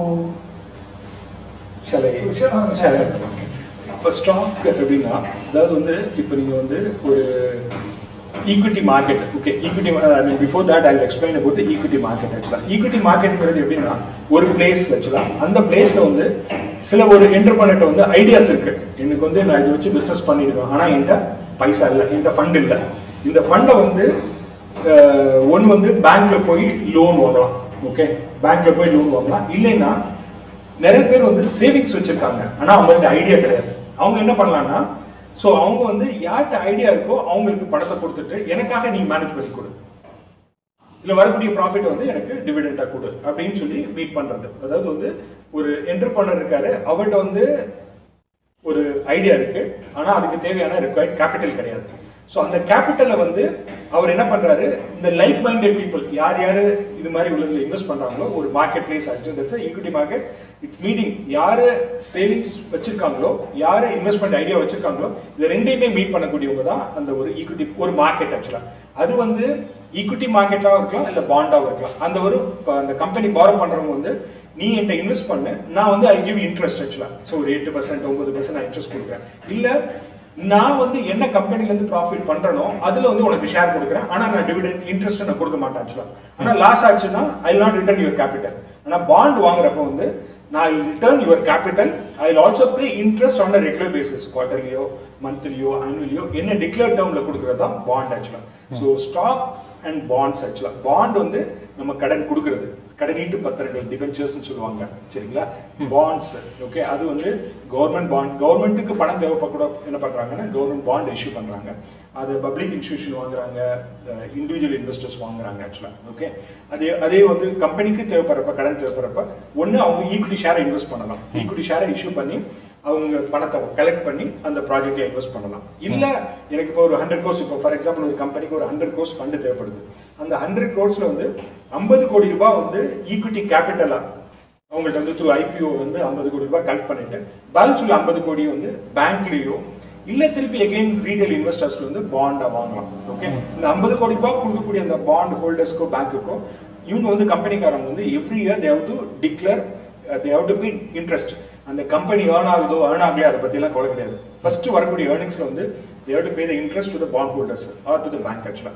அதுக்கு மேல வரக்கூடியதுல என்ன ப்ராஃபிட் இருக்கோ அதை தான் வந்து இன்வெஸ்டர்ஸ்க்கு வந்து ஈக்விட்டி ஷேர்ஸ்க்கு டிவிடெண்டா டிக்ளேர் பண்ணுவாங்க ஆக்சுவலா. ஸோ இது வந்து எப்படின்னா ஒவ்வொரு கம்பெனிக்கும் தேவைப்படக்கூடிய ஃபண்ட் 100 rupees தேவைப்பட்டுச்சுன்னா 100 rupees அவங்க ஈக்விட்டி கேபிட்டல் ரைஸ் பண்ண மாட்டாங்க. ஓகே, அதுல வந்து ஒரு சர்டன் டெட் ஈக்விட்டி ரேஷியோ வாங்க ஆக்சுவலா. ஓகே, சிலது டெட்டா வச்சுக்குவாங்க, சில பேர் வந்து கடன் அதாவது ஈக்விட்டி ஷேர்ஸா வச்சுக்குவாங்க ஆக்சுவலா. Okay sir. ஸோ இப்போ இன்னொரு வியூவர் கேட்டிருக்காங்க என்னன்னா, when I start savings in SIP, when can I withdraw my amount with profit? Is there any minimum period or can we take it any time? அதாவது வந்து mutual ஃபண்டை பொறுத்த வரைக்கும் ரெண்டு இருக்கு. ஒன்று வந்து என்ட்ரி லோடுங்கிறதே கிடையாது. முன்னாடி என்ட்ரி லோடுங்கிறது இருந்தது, இப்போ என்ட்ரி லோடே கிடையாது. எக்ஸிட் லோடு வந்து ஒவ்வொரு அசெட் மேனேஜ்மெண்ட் கம்பெனி ஒரு டிஃப்ரெண்ட் ப்ரொசீஜர் வச்சிருக்காங்க. சில கம்பெனிஸ், சில mutual fund asset management companies என்ன பண்றாங்கன்னா, நீங்க இப்ப 100 ரூபாய் இன்வெஸ்ட் பண்றீங்க, இந்த அமௌண்ட்டை வந்து ஒரு வருஷம் கழிச்சு வித்ரா பண்ணீங்கன்னா எக்ஸிட் லோடு கிடையாது. ஸோ 1% 1 இயர்க்குள்ள நீங்க வித்ரா பண்ணீங்கன்னா 1% எக்ஸிட் லோடு அப்படிங்கிறாங்க. சில கம்பெனி, சில மியூச்சுவல் ஃபண்ட் வந்து இந்த லாங் டேர்ம் வந்து கொஞ்சம் ஸ்மால் கேப்ல வச்சுக்கவங்க என்ன பண்றாங்கன்னா, நீங்க 2 வருஷத்துக்கு ஃபண்டை ரெடியுமே பண்ணக்கூடாது. 2 வருஷத்துக்கு இடையில நீங்க வித்ரா பண்ணீங்கன்னா வந்து 1 இயர்ல இருந்து 2 வருஷத்துக்குள்ள 1%, 1 இயர்க்குள்ள ரெடி பண்ணீங்கன்னா 2% எக்ஸிட் லோடுங்கிறாங்க ஆக்சுவலா. ஸோ அதனால வந்து ஃபர்ஸ்ட் வந்து நமக்கு வந்து உங்களோட இன்வெஸ்டருக்கு வந்து என்ன எக்ஸ்பெக்டட் ரிட்டர்ன், எனக்கு வந்து ஒரு நார்மலா வந்து ஒரு அன்ரியலிஸ்டிக்கா எக்ஸ்பெக்ட் பண்றது மீனிங்லெஸ் ஆக்சுவலா. எனக்கு 36% ரிட்டர்ன் கிடைக்கும், it cannot be possible actually. But generate பண்றாங்க, but if it happens it's well and good actually. ஒரு ரியலிஸ்டிக் ரிட்டர்னை எதிர்பார்த்துட்டு you try to align your SIP portfolio to the goal. இப்போ ஃபார் எக்ஸாம்பிள் வந்து you like to உங்களோட இப்போ தான் குழந்தை பிறந்திருக்கு, ஒரு 3 இயர்ஸ்ல இல்லை 4 இயர்ஸ்ல you going to put your daughter or son into the school. அதுக்கு ஒரு கேபிடேஷன் ஃபீஸ் கொடுக்கணும் அப்படின்னா you start saving the fund for 3 இயர்ஸ்க்கு ஆக்சுவலா. ப்ராப்ளி ஒரு ஹைபிரிட் ஃபண்டில் இன்வெஸ்ட் பண்ணிட்டு அந்த 3 இயர்ஸ்ல அந்த கார்பஸ் வித்ரா பண்ணி யூ மீட் தட் கோல் ஆக்சுவலா. ஓகே, அது வந்து ப்ராபப்ளி வந்து நீங்க வந்து 3 இயர்ஸ்க்குள்ள பணம் தேவைப்படுறதுனால ஹை ரிஸ்க் ஆன ஃபண்ட் மிட் கேப்லயோ ஸ்மால் கேப்லயோ பண்ணாம ஒரு ஹைபிரிட் ஃபண்ட்ல போட்டு வச்சுட்டு அந்த 3 இயர்ஸ் கழிச்சு பின்னாடி அந்த ஃபண்டை எடுத்துட்டு அங்க அப்படியே பே பண்ணலாம். இன்ஸ்டெட் அந்த டயத்துல போய் நம்ம பேங்க்லயோ வேற எங்கேயோ போய் லோன் வாங்குறதோட அதை இது பண்ணிக்கலாம். இல்லை ரிட்டையர்மெண்ட் கார்பஸ். இப்போ வந்து somebody is at 30 years 60 இயர்ஸ்க்கு தான் fund தேவைப்படுதுன்னா you can put the money in the mid and small cap category because your requirement it's only at the age of 60 years actually. அதுங்கிறப்ப நீங்கள் higher the risk எடுக்கலாம் actually. And return also you can expect high actually. So இது வந்து it should be aligned to the goal actually. ஒரு என்ன question actually? என்னன்னா when I start SIP when can I withdraw my amount with profit? Is there any minimum period or can we take it? Minimum period வந்து 1 year. அது வந்து that's already been done actually.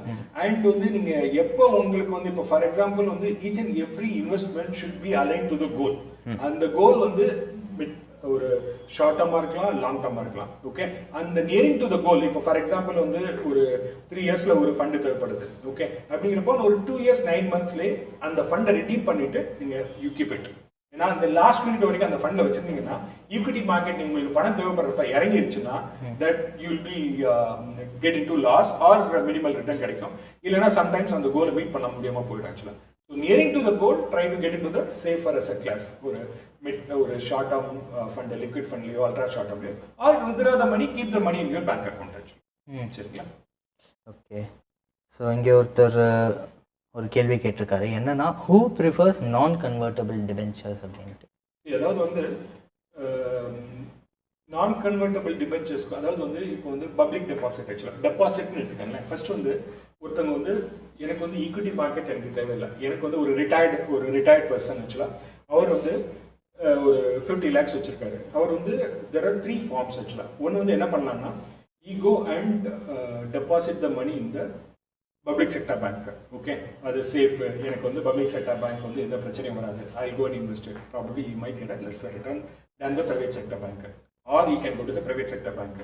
Private sector பேங்க்ல போய் invest பண்ணலாம். இல்லை small finance பேங்க்ல ஏதோ ஒரு பேங்க்ல போய் பிரைவேட் செக்டரோ பப்ளிக் செக்டரோ ஒரு ஸ்மால் ஃபினான்ஸ் பேங்க்ல போய் இன்வெஸ்ட் பண்ணலாம் ஆக்சுவலாக. ஓகே, அடுத்து வந்து அவங்க கொடுக்கக்கூடியதோட வந்து நான் கன்வெர்ட்டபிள் டிபென்ச்சர்ஸ். இப்போ ரீசெண்ட் பாஸ்ட் பார்த்தீங்கன்னா இந்த NCDஸ்ன்னு சொல்லுவாங்க. தே ஸ்டார்டிங் அக்செப்டிங் 24 மந்த்ஸ்லேருந்து 10 இயர்ஸ் வரைக்கும் பாரோ பண்ணுறாங்க. அதில் வந்து செக்யூர். ஓகே, நீங்கள் இன்வெஸ்ட் பண்ணக்கூடிய ஃபண்ட் வந்து it is secured in the form of assets ஆக்சுவலாக.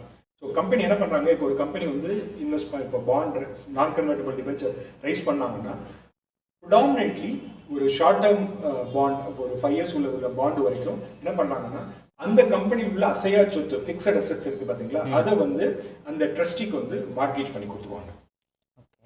ஸோ எது நடந்தாலும் அந்த கஸ்டமருக்கு பணம் தேவைப்படுறப்ப அந்த அசெட்டை லிக்விடேட் பண்ணிட்டு அவங்களுக்கு ஃபண்டை கொடுத்துருவாங்க. ஸோ ஒவ்வொரு டிபென்ச்சர்ஸ்க்கும் ட்ரஸ்டின்னு ஒருத்தவங்க அப்பாயிண்ட் பண்ணிடுவாங்க ஆக்சுவலாக. அந்த இஷ்யூயிங் கம்பெனி ஒரு ட்ரஸ்டி அப்பாயிண்ட் பண்ணி and they will be the trustee for the investors ஆக்சுவலாக. ஓகே, இந்த பேங்க் எஃப்டியோட நார்மலாக வந்து ஒரு 1-2% இன்ட்ரெஸ்ட் கிடைக்கும் ஆக்சுவலாக. அது வந்து it depends upon the rating ஆக்சுவலாக. நம்ம இந்தியாவை பொறுத்த வரைக்கும் கிறிசல் இக்ரா அப்படின்னு ரேட்டிங் இருக்குது ஆக்சுவலாக. ஸோ அந்த கம்பெனியில் ரேட்டிங் கொடுப்பாங்க. FAAனா ஹையஸ்ட் ரேட்டிங் ஆக்சுவலாக. FAA ரேட்டிங் இப்போ ரீசெண்டாக பவர் ஃபைனான்ஸில் வந்தாங்க 7.758% பாரோ பண்ணுறாங்க.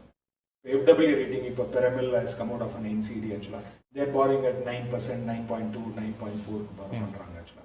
It is all annual interest கொடுக்குறாங்க, cumulative கொடுக்குறாங்க actually. It depends actually. இப்போ பேங்க்னா any time the money can be redeemed actually. So அதாவது இப்போ ஃபார் எக்ஸாம்பிள் ஒரு 3 இயர்ஸ்க்கு டெபாசிட் இன்வெஸ்ட் பண்ணுறாங்கன்னா 3 வருஷம் முடிஞ்ச பின்னாடி உங்கள் பேங்க் அக்கௌண்ட்ல கிரெடிட் ஆகிடும், நீங்கள் இல்லைன்னா ரெனியூ பண்ணிக்கலாம். சப்போஸ் அந்த 3 வருஷத்துக்குள்ள உங்களுக்கு பணம் தேவைப்பட்டுச்சுன்னா either you can take a loan or you can go and pay close it actually. So இது ஒரு பாசிபிலிட்டி. இப்போ NCDயை பொறுத்த வரைக்கும் பாண்ட் மார்க்கெட்ல பாண்ட் இஷ்யூ பண்ணிட்டாங்கன்னா company will not buy back your bond actually till the end of maturity. மெச்சூரிட்டிக்குள்ள அவங்க பணத்தை திருப்பி கொடுக்க மாட்டாங்க. நீங்க என்ன பண்ணீங்கன்னா all bonds are listed in the stock market, in the secondary market, both NSE and BSE ல லிஸ்ட் ஆயிருக்கு actually.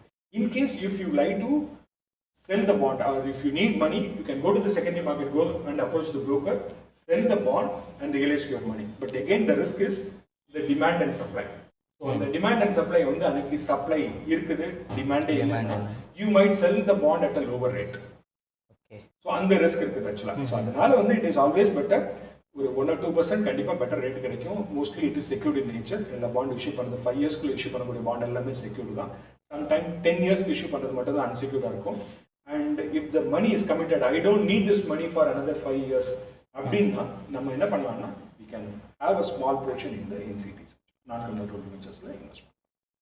Okay, so we are coming closer to the end of the live event. கடைசியாக ஒரு கேள்வி எல்லார்கிட்டையுமே கேட்பேன் நான். Okay. என்னன்னா, what advice would you give to your 20-year-old self? See, try to save as much as money. Okay, don't get into the EMI trap. Okay, இப்போ எல்லாருமே வந்து இந்த young generation are getting to the EMI trap because when they earn, because mostly the IT guys, they get a good amount of salary and they have a different lifestyle actually. Okay, அது at any point of time they need to earn minimum amount of salary actually. அதனால என்ன ஆகுதுன்னா அவங்க அதுக்காக வந்து they need to borrow. Okay, try to save as much as money wherever it is required, spend money. Okay, so பணம் இருக்குங்கிறதுக்காக செலவு பண்ணாதீங்க and inculcate the habit of saving actually. Okay, அதை inculcate, when you start inculcating your saving habit actually, you might retire at the early stage. So நீங்க 60 வயசுங்கிறது இல்லை, 40 வயசுல you can get retired when you have a decent amount of corpus. Okay. And try to have a linear job actually. You have an active job. Okay, ஒரு aggressive work பண்ணிட்டு probably after 45 years when you reach that the goal, try to have a linear job actually. When you're assuming that 20 to 45 years or 2 lakhs 3 lakhs salary வர மாதிரி வச்சிட்டு 45 years like you earn 40-50,000 rupees plus you earn certain money through your passive income, you should be comfortable actually. Okay, so my only advice, don't get into the debt trap and try to start earning at the early stage. Start saving at the early stage. உள்ளக் sir நீங்கள் சொல்லுங்கள். So of course இப்போ invest பண்ணுறதுக்கு நீங்கள் invest பண்ணுறதுக்கு யோசிக்கவே வேண்டாம். இன்னொன்று, நான் இன்வெஸ்ட் பண்ணால் என்னோட இன்வெஸ்ட்மெண்ட் சேஃபாக அப்படின்றது நிறைய பேருக்கு இப்போ டவுட்டாக இருக்கக்கூடிய விஷயங்கள். இப்போ இன்வெஸ்டரோட பணத்தை சேஃப்கார்ட் பண்ணுறதுக்கு ரெகுலேட்டர் ஸ்ட்ரிஞ்சரான என்னென்ன ஸ்டெப்ஸ் எடுக்கணுமோ அது எல்லாமே எடுத்துகிட்டே இருக்காங்க. ஈவன் இப்போ கோயிங் ஃபார்வர்ட் ட்ரேடிங்க்குமே வந்து ஆஸ்பா கொண்டு வர போகிறாங்க. இப்போ ஆஸ்பா அப்படின்றது பார்த்தீங்கன்னா application supported by the block amount. இது வந்து இப்போதைக்கு பிரைமரி மார்க்கெட்டில் இருக்குது. ஐபிஓ அப்ளை பண்ணுறவங்களுக்குலாம் அது தெரியும். என்ன அப்படின்னா, இதுக்கு முன்னாடி பார்த்தீங்கன்னா நீங்கள் ஐபிஓ அப்ளை பண்ணணும் அப்படின்னா நீங்கள் ஒரு செக் வந்து டிராஃப்ட் பண்ணணும். அந்த எஸ்க்ரோ அக்கௌண்ட்னு சொல்லுவாங்க. அந்த அக்கௌண்ட்டுக்கு நீங்கள் செக்கு டிராஃப்ட் பண்ணி போடணும். உங்கள் அக்கௌண்ட்டில் அது பணம் டெபிட் ஆகும்.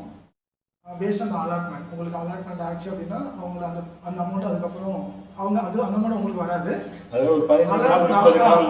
பெரிய லாங் ப்ராசஸ். அப்போலாம் வந்து ஐபிஓ நீங்கள் பார்த்தீங்கன்னா நீங்கள் ஒரு 25-30 செகண்ட்ஸில் உங்களால் ஒரு ஐபிஓ சப்ஸ்கிரைப் பண்ண முடியும் இன்னைக்கு. அது வந்து பார்த்தீங்கன்னா ஒரு மந்த் ஆகக்கூடிய ஒரு ப்ராசஸ். மேபி ஒரு 10-15 இயர்ஸ்க்கு முன்னாடியெல்லாம் பார்த்தீங்கன்னா அந்த அமௌண்ட் இரஸ்பெக்டிவ் ஆஃப் உங்களுக்கு வந்து அலாட் ஆகுதா ஆகலையோ உங்கள் அக்கௌண்ட்லேருந்து அந்த பணம் டெபிட் ஆகிடும். அதுக்கப்புறம் அந்த அலாட்மெண்ட் ப்ராசஸ் நடக்கும். ஒருவேளை உங்களுக்கு அலர்ட் ஆகலை அப்படின்னா அதுக்கப்புறம் ஒரு சர்டன் டைம் எடுத்துகிட்டு அதுக்கப்புறம் தான் அந்த பணம் வந்து உங்கள் அக்கௌண்ட்டுக்கு கிரெடிட் வரும். இப்போ வந்து பார்த்தீங்கன்னா டோட்டலாக அந்த சினாரியோவே சேஞ்ச் ஆகிடுச்சு. உங்கள் பணம் உங்கள் பேங்க் அக்கௌண்ட்லேயே தான் இருக்கும். இந்த மொமெண்ட் நீங்கள் வந்து அந்த அத்தரைசேஷன் பண்ண உடனே அந்த அமௌண்ட்டு பிளாக் ஆகிருக்கும், அவ்வளோதான். அந்த அமௌண்ட் பிளாக் ஆகிடும். பட் ஸ்டில் அந்த பணம் வந்து உங்கள் அக்கௌண்ட்டில் ஷோ ஆகும். வித்ட்ரா பண்ண முடியாது, வேறு எந்த அக்கௌண்ட் யூஸ் பண்ண முடியாது. But it is blocked. அது வந்து ஆஸ்பா அப்படின்னு சொல்லுவாங்க. இது வந்து இப்போதைக்கு பிரைமரி மார்க்கெட்டில் இருக்குது. இப்போ எப்படி பிரைமரியில் ஆக்ட் ஆகுது அப்படின்னு சொன்னால், நீங்கள் இந்த மொமெண்ட் உங்களுக்கு அந்த அலாட்மெண்ட் இல்லைன்ற அந்த கன்ஃபர்மேஷன் வந்த உடனே இப்போ உங்களுக்கு தெரியும்னு நினைக்கிறேன். இப்போ அது இன்னமும் ஷார்ட் பீரியட் கொண்டு வந்துட்டாங்க. முன்னாடியெல்லாம் வந்து 5 days அதுவும் இப்போ குறைச்சி இப்போ 3 days வரைக்கும் கொண்டு வரதுக்காக பார்த்துட்டு இருக்காங்க. ஸோ லிஸ்டிங்க்கு நீங்கள் அலாட்மெண்ட் ஆகி அங்கே 3வது நாள்லேயே வந்து லிஸ்டிங் அப்படின்ற மாதிரிலாம். ஸோ இந்த மொமெண்ட் உங்களுக்கு அலாட்மெண்ட் ஆகலை அப்படின்னு பார்த்தீங்கன்னா இப்போலாம் வெரி நெக்ஸ்ட் டே வந்து பார்த்தீங்கன்னா உங்களுக்கு ரிலீஸ் பண்ணிடுறாங்க. அந்த ஃபண்ட் வந்து உங்களுக்கு ஃப்ரீ பேலன்ஸ் அவைலபிளில் உங்களுக்கு வந்துடும். இப்போ கோயிங் ஃபார்வர்ட் இப்போது அதே கான்செப்டை ட்ரேடிங்க்கு இம்ப்ளிமெண்ட் பண்ண போகிறாங்க. இப்போ கிளைண்ட் வந்து ட்ரேட் பண்ணணும் அப்படின்னா அந்த மார்ஜின் சொல்லக்கூடிய அந்த அமௌண்ட் வந்து புரோக்கரோட அந்த பர்டிகுலர் அக்கௌண்ட்டுக்கு ஒரு பேங்க் அக்கௌண்ட்டுக்கு மாற்றி விடாமல் கோயிங் ஃபார்வர்ட் அது என்ன ஆக போகுது அப்படின்னா, இப்போ ஆஸ்பா எப்படி ஒர்க் ஆகுதோ அதே மெக்கானிசம் நீங்கள் இந்த புரோக்கருக்காக இவ்வளோ அமௌண்ட்டை நான் வந்து பிளாக் பண்ணிக்கிறேன் அப்படின்ற மாதிரி ரெக்வஸ்ட் கொடுத்துட்டு அந்த பணம் உங்களோட பேங்க் அக்கௌண்ட்லேயே இருக்கும். But towards a broker or clearing corporation அந்த அமௌண்ட் மட்டும் பிளாக்காக இருக்கும். நீங்கள் ட்ரேட் பண்ணீங்க அப்படின்னா அது யூட்டிலைஸ் ஆகும். அதர்வைஸ் அது அந்த அக்கௌண்ட்டு உங்கள் அக்கௌண்ட்லேயும் அந்த அந்த பீரியட் நீங்கள் எவ்வளோ டைமிங் கொடுக்குறீங்களோ அது முடிஞ்ச பிறகு ஆட்டோமேட்டிக்காக அது ரிலீஸ் ஆகிடும். திரும்ப உங்கள் பேங்க் அக்கௌண்ட்டுக்கு அந்த பணம் ஃப்ரீ பேலன்ஸில் அவைலபிள் வந்துடும். ஸோ இன்வெஸ்டரோட இன்வெஸ்ட்மெண்ட்டை செக்யூர் பண்ணுறதுக்கு ரெகுலேட்டர் என்னென்னலாம் ஸ்ட்ரிஞ்சன்ட் ஆக்டிவிட்டீஸ் பண்ண முடியுமோ அது எல்லாமே பண்ணிட்டு இருக்காங்க. நம்ம செய்ய வேண்டியது ஒரே ஒரு வேலை தான், இன்வெஸ்ட் பண்ணணும், அவ்வளோதான். It is my request. In addition to this, actually, the ASBA process வந்து secondary marketல வந்து it's like this actually, trading account, demat account and the bank account actually. Three elements are there actually. Three elements when somebody places an order, the primary the bank account the money would get blocked.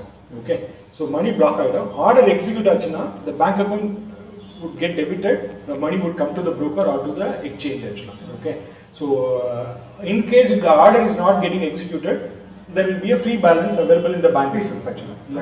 இல்லனா முன்னாடி இந்த bank கிட்ட உங்க and your money would save interest over there actually. Okay, so அதனால even it is not happening in the developed market actually. Okay, what we are trying to do in India, I mean definitely that would increase the number of investors base over the period of time.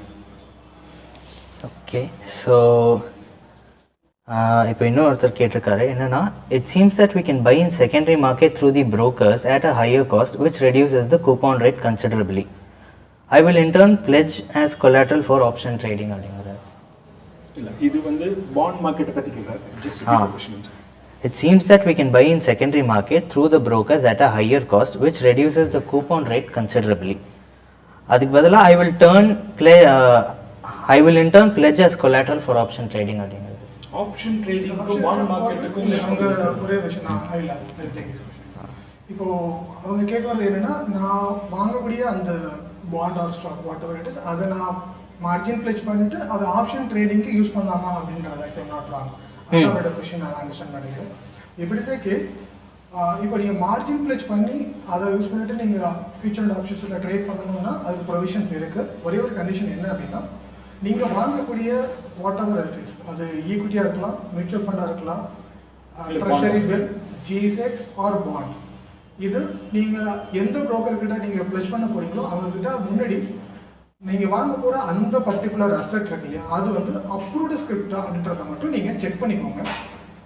இது every month respective exchanges அந்த list கொடுத்துருவாங்க. இந்தந்த லிஸ்ட்டில் இருக்கக்கூடிய equities, mutual fund, treasury bills, government securities and ETFs and bonds, இந்த list எல்லாமே next 1 மந்த்துக்கு நாங்கள் மார்ஜின் பிளெஜ் ப்ராசஸ் வழியாக ஃபியூச்சர்ட் ஆப்ஷன்ஸில் ட்ரேட் பண்ணுறதுக்கு கொலட்டரெல்லாம் அக்செப்ட் பண்ணிக்குவோம் அப்படின்ட்டு அந்த லிஸ்ட்டை கொடுத்துருவாங்க. நீங்கள் அப்படி ஒரு எய்ம் உங்களுக்கு இருக்குது அப்படின்னா, நீங்கள் அதில் சப்ஸ்கிரைப் பண்ணுறதுக்கு முன்னாடி, வாங்குறதுக்கு முன்னாடி உங்கள் ப்ரோக்கர்கிட்ட செக் பண்ணிக்கோங்க இந்த பர்டிகுலர் ஸ்கிரிப்டை or mutual fund or whatever it is, அது எலிஜிபிள் இருக்கான்றதை மட்டும் என்ஷூர் பண்ணிவிட்டு நீங்கள் வாங்கிக்கோங்க. அதை வாங்கின பிறகு த்ரூ மார்ஜின் ப்ளஸ் மெக்கானிசம் மூலமாக எந்த ப்ரோக்கர்கிட்ட நீங்கள் அதை ஃபியூச்சர்ட் ஆப்ஷன்ஸ் ட்ரேட் பண்ண போகிறீங்களோ அவங்களுக்கு அதை மார்ஜின் பிளெஜ் வழியாக பிளெஜ் பண்ணிவிட்டு அதுக்கப்புறம் நீங்கள் ஃபியூச்சர்ட் ஆப்ஷன்ஸ் ட்ரேடிங்கை நீங்கள் பண்ணணும். And they should also look at the haircut percentage. Of course, that is applicable. Haircut percentage it might not be 100% for all. It range from 100% to 50%. Okay, so we have come to the end of our live event. So guys, I'm sure you would have learned a lot from this session. We spoke about the financial markets, mutual funds, mutual fund distribution, and even the bond markets. So thank you so much for watching. If you have any further questions and feedback, please post it in the comments. Thank you. Thank you. Thank you, sir.